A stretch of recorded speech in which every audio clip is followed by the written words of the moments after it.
Бүгдээрний өдрийн мэндийг хүргэе. Сайн байцгаана уу? Коко байна. Шинэ хөмжлөгтэй тавтаа мөрлөнө. За энэ удаагийн бичлэгээрээ хүзүүний арьс арчилгааны талаар мэддэг болон өөрийнхөө хүзүүг яаж арчилдаг талаараа хуваалцъя гэж бодлоо. Тэгэхээр миний одоо дараагийн хийх зөвлөгөө типүүд те яг ингэж хийх ёстой гэсэн үг бол биш. Би яг ингэж хийж байгаа учраас миний хүзүү одоо хүчлээдэггүй байгаад байна л да. Би одоо 27 настай. Тэгэхээр та бүхэнд хэрэгтэй байх гэж бодож байна. Тэгээд хэрэгтэй хүнд нь бас үзүүлээрэй. Тэгээд бичлэгээ эхлэхээс өмнө subscribe button дараад мөн Coco.Spotboy гэсэн Instagram-аар ороод ирээрэй. Хүзүүний арьс арчилгааг одоо манай группийн гишүүдийн хооронд ч тэр те эсвэл одоо сошиал орчинд ч тэр гоо сайхны салбарт те маш их яригддаг. Бидний баг байхад ч гэсэн одоо хүзүүний арьсыг давхар ингээд яаж арчлах вэ гэдэг талаар ингээд яригддаг л байсан. Миний ингээд зүгээр чихний хажуугаар ингээд өнгөрөөлөдөг байсан. За би яг өнөөдрийн байдлаар хүзүүгээ яг яаж арчилдаг вэ гэхээр надад нэг юм баримтлагдаг 6 зарчим байдаг. Нэг сүртэй тийм айхтар юм бишээ. Гэхдээ нэг өөрийнхөө хэмжээнд нэг тодорхой баримталждаг нэг юм 6 зарчим байдгийн. Тэгээ тэрийг хаваалцъя. За энэ 6-гийн маань хамгийн ихнийх нь юу вэ гэхээр өглөөний рутинээ би дуусгаад те арьс арчилгаагаа хийлээ, нарны тосоо дуусглаа.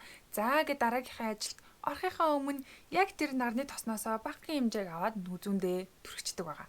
За ягаад хүзүүнд нарны тос түрхэж яана гэхээр 25 наснаас хойш коллаген одоо хүмүүс багаар алддаг гэд бид нар мэддэг болсон шүү дээ. Тэгэхээр коллагенээс бас давхар одоо арьсны уян хатан чанар гэж байдаг. Тэрийгээ бас давхар алдаж эхэлж идэг л да. Тэгэхээр коллагенч бай, уян хатан чанарч бай. Тэг хоёулаа одоо нарны хит ягаан туяанд хит их өртөх юм бол тэр алдагдах чанар нь улам хурцаад явж идэг учраас тэрийг бид нэр одоо удаашруулахын тулд нарны тос заавал түрхэж нарны хит ягаан туяанаас UVA болон UVB одоо нарны хит ягаан туяанаас хамгаалж авах хэрэгтэй байдаг.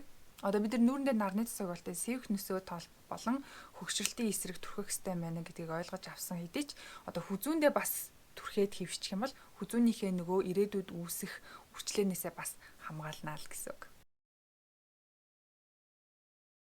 За хоёрдугаарт нь арьс арчилгаагаа хийчээд нарны тосоо хүзүүндээ түрхдэг гэдгсэн шүү дээ. Тэгэхээр арьс арчилгаагаа бас хийж явах хугацаанд нөгөө нүүрэндээ түрхсэн чийгшүүлэх юм бас хүзүүндээ давхар түрхээд яваад идэг л та. Ганцхан нүүрэндээ биш хүзүүндээ ч гэсэн давхар түрхээд яваад идэг гэсэн үг. За арьс арчилгаагаа бид нар давхар цэвэрлэгээ хийгээл эхэлдэг те. Гэхдээ би хүзүүгээ тусгайлан бас ингээл тосон цэвэрлэгч гээл хөөсөн цэвэрлэгч гээл тусад нь ингэж давхар цэвэрлэгээ хийгээд байдаггүй. Нүүрэндээ давхар цэвэрлэгээгээ хийлээ. За тэгээ нөгөө хөвнөдөө одоо тонроор ч юм уу ингээл арчдаг шүү дээ те. Яг тэр үеэсээ эхлээл хүзүү рүүгээ ороо авчдаг байгаа. Тонроор арчаал серума түрхүүл серума нүүрэндээ түрхчээд үлдсэн гарандаа яасан хэсгийг ч юм эсвэл дахиж нэг дропыг авч агаад хүзүүндээ түрхлээ. Зөвхөн дээшээ урсгалтай түрхдэг байгаа шүү. Ягаад тэгэхээр доош нь татаад байвал те нөгөө татах хүчээрээ доош нь улмал одоо арьсаа зунгаагаад байна. Зулгаагаад байна гэсэн үг шүү дээ. Тийм учраас дээшээ чиглэлтэй ингээд түрхдэг. За тэгээд тосоо түрхлээ. Тосоо нүүрэндээ түрхлээ. Бас дахиад нэг жохон хэмжээгтэйг ингээл түрхчихдэг байгаа. Ерөнхийдөө өглөөч бай, оройч бай те арьс арчилгаагаа хийхдээ жохон хэмжээний хүзүүндээ түрхчихдэг л гэсэн санаатай. Ер нь бол гол зорилго нь чийгшүүлэх.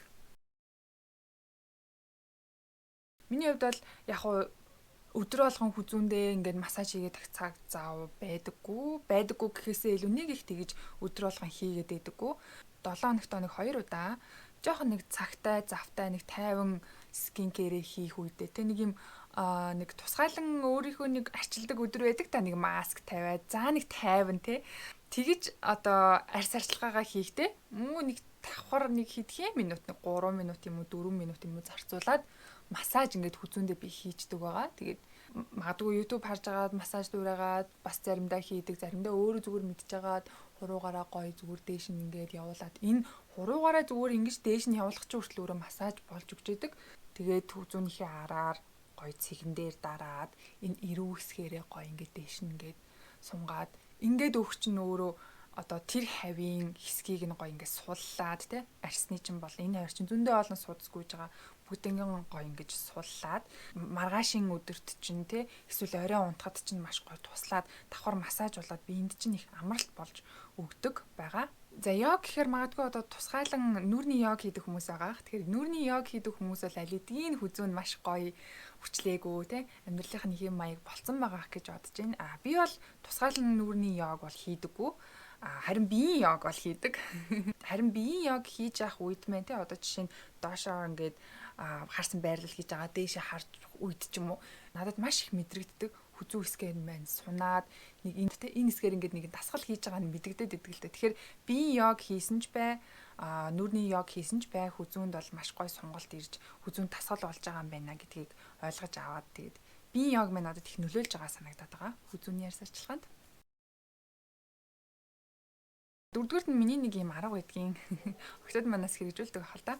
Шит маск тавьдаг шүү дээ. 7 хоногт нэг 2 удаа л шит маск тавьдаг би. Шит маска тавилаа. 15-аас нэг 20 минут нүүрэн дээрээ тавилаа. Нөгөө маска айтайхан гоё ингээд нугалж авангуудаа нэг юм тал нэг юм бүр их болцсон байгаа шүү дээ, тий. Тэрийг авангуудаа шууд хүзүүндээ тавьчихдаг. Хүзүүндээ тавиад дахиад нэг 15-аас 20 минут болцдог байгаа. Нөгөө нүүрэн дээр тавигдсан маск маань одоо шимт хичээлийн нүүрэндээ өгцөн. Тэгтээ тэр маскан дээр стил нөгөө нэг юу байдаг шүү дээ. Шингэн байдаг шүү дээ. Тэрийг шууд хаях жоохон хайран дээ. Тэрийг хүзүүн дээрээ тавиад нэг 15-аас 20 минут болгоод авчихад маш гоё чийг өгөөд те. Гүний чигээ ингээ хүзүүндээ гоё өгчдөг. Тэгэхээр нэг маскаар те нүрээ зарчлаад хүзүүгээ зарчлах нэг гоё боломж өгдөг. За алчуур зүүх гэдгийг би та нарт зориулаад оруулчлаа. Миний хувьд бол алчуур нэг их зүүгээд байдаггүй. Яг хавар намар нөгөө нэг ороолт маягаар ороолт ингэж зүүдэг л байгаа л да. Хүзүүгээ хамгаалах маягаар. Бусдаар бол ингээд торгон алчуур энэ төр тэ ингээд хүзүүндээ зүүгээд яваад хахаар мэдгүй миний стил одоо тохирдгүй мó эсвэл би зүүд сураагүй болохоор тэр юм уу нэг сони юм хэцүү санагдаа тэгээд аваад хайчдаг. Хавар намар одоо гоё тренч коутн дээрээ ч юм уу эсвэл ингээ пальто өмсдөг ш бид нар сав өмсдөг те. Тэрэн дээрээ гоё ингээ зохицуулаад алчуур зүүгээд эсвэл 100 одоо палаж өмсдөг те. Өөрийнхөө стил зохицуулаад ямар нэгэн байдлаар алчуур зүүх юм бол тэр чинь хүзүүний маш том хамгаалагч болж өгдөг. Нөгөө бид нар нарны тос түрхээд нарнаас хамгаалаад ш. За тэгвэл дахиад нөгөө нэг салхи байгаа ш. Шороо байгаа ш. За мөн дээрэс нь нөгөө халуун байгаа шүү дээ. Халуун байгаа. Бид нэр хөлрөн те. Тэр бүх юм чинь нийлээд хүзүүний хөгшрөлтөнд бас тодорхой хэмжээгээр нөлөөлж идэг учраас нөгөө алчуур зүчингүүд чинь хөлсөө шингээгээд авчна. Мөн дээрэс нь шороо ирж наалдахгүй, салхи ирж цохиод байхгүй.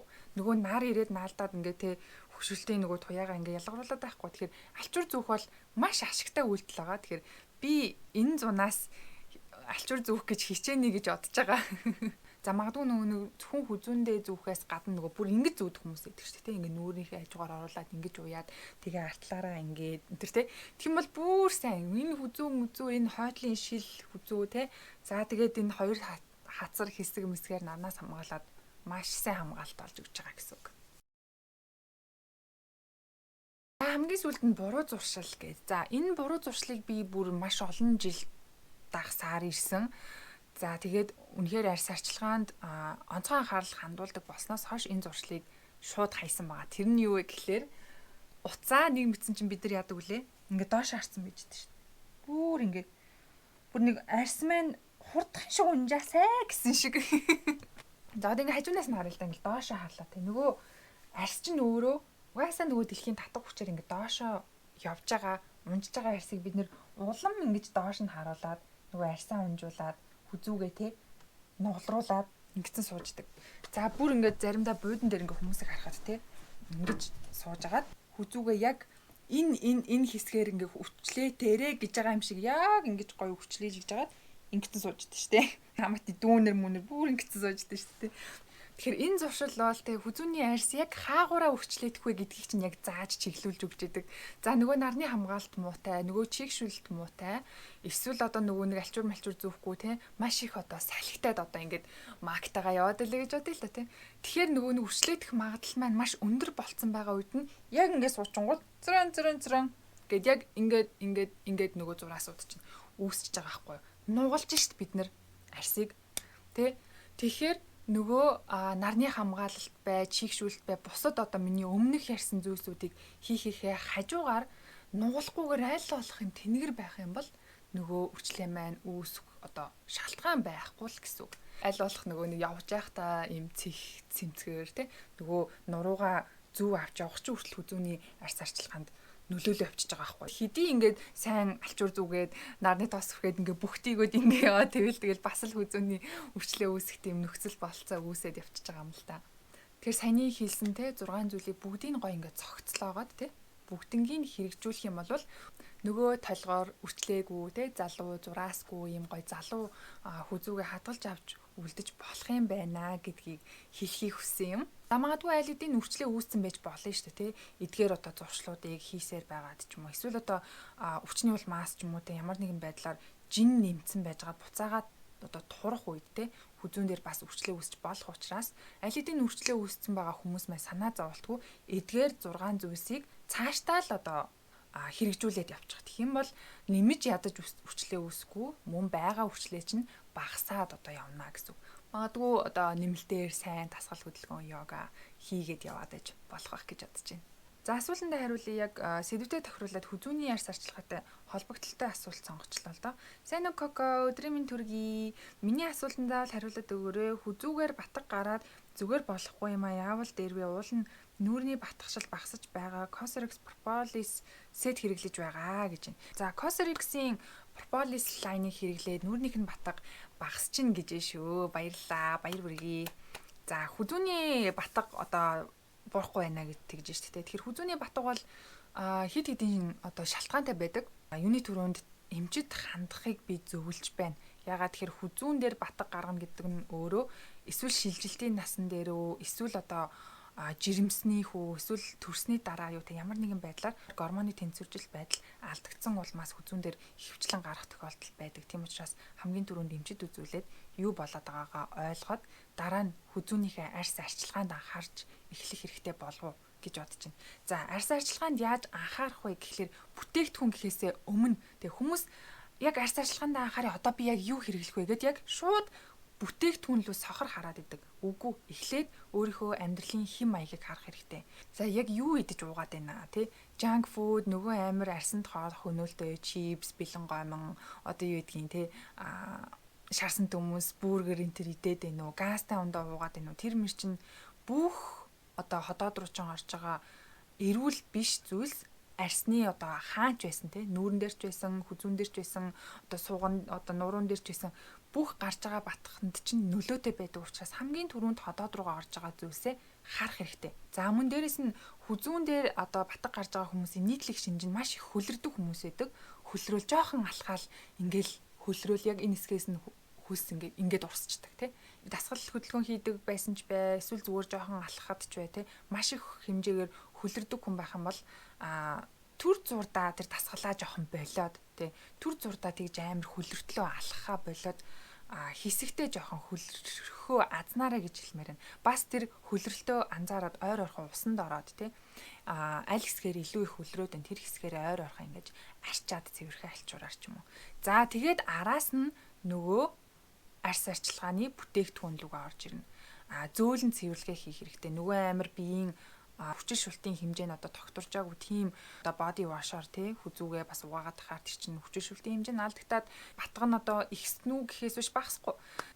Зөөлөн цэвэрлэгчээр угаагаад тий маш зөөлөн гоё усан суурьтай чийгшүүлэгчээр чийгшүүлээд за тэгээд толгойтой хүндүртэй юм байх юм бол spot treatment тэрүүхэн дэнд нь ингээд түрхээд хатаагаад тиймэрхүү маягаар арчлах хэрэгтэй байх нэ. За энэ удаагийн бичлэгийн түрээд өндөрлж гин. Надад хамт байсан баярлалаа. За тэгээд дараагийн бичлэгээр одоо асуумаар байгаа асуултаа болон ямар сэдвээр бичлэг хийлгэмээр байна тэр сэдвээ комментоор бичээрэй. Тэгээд дараагийн бичлэгээр уулзлаа. Бай.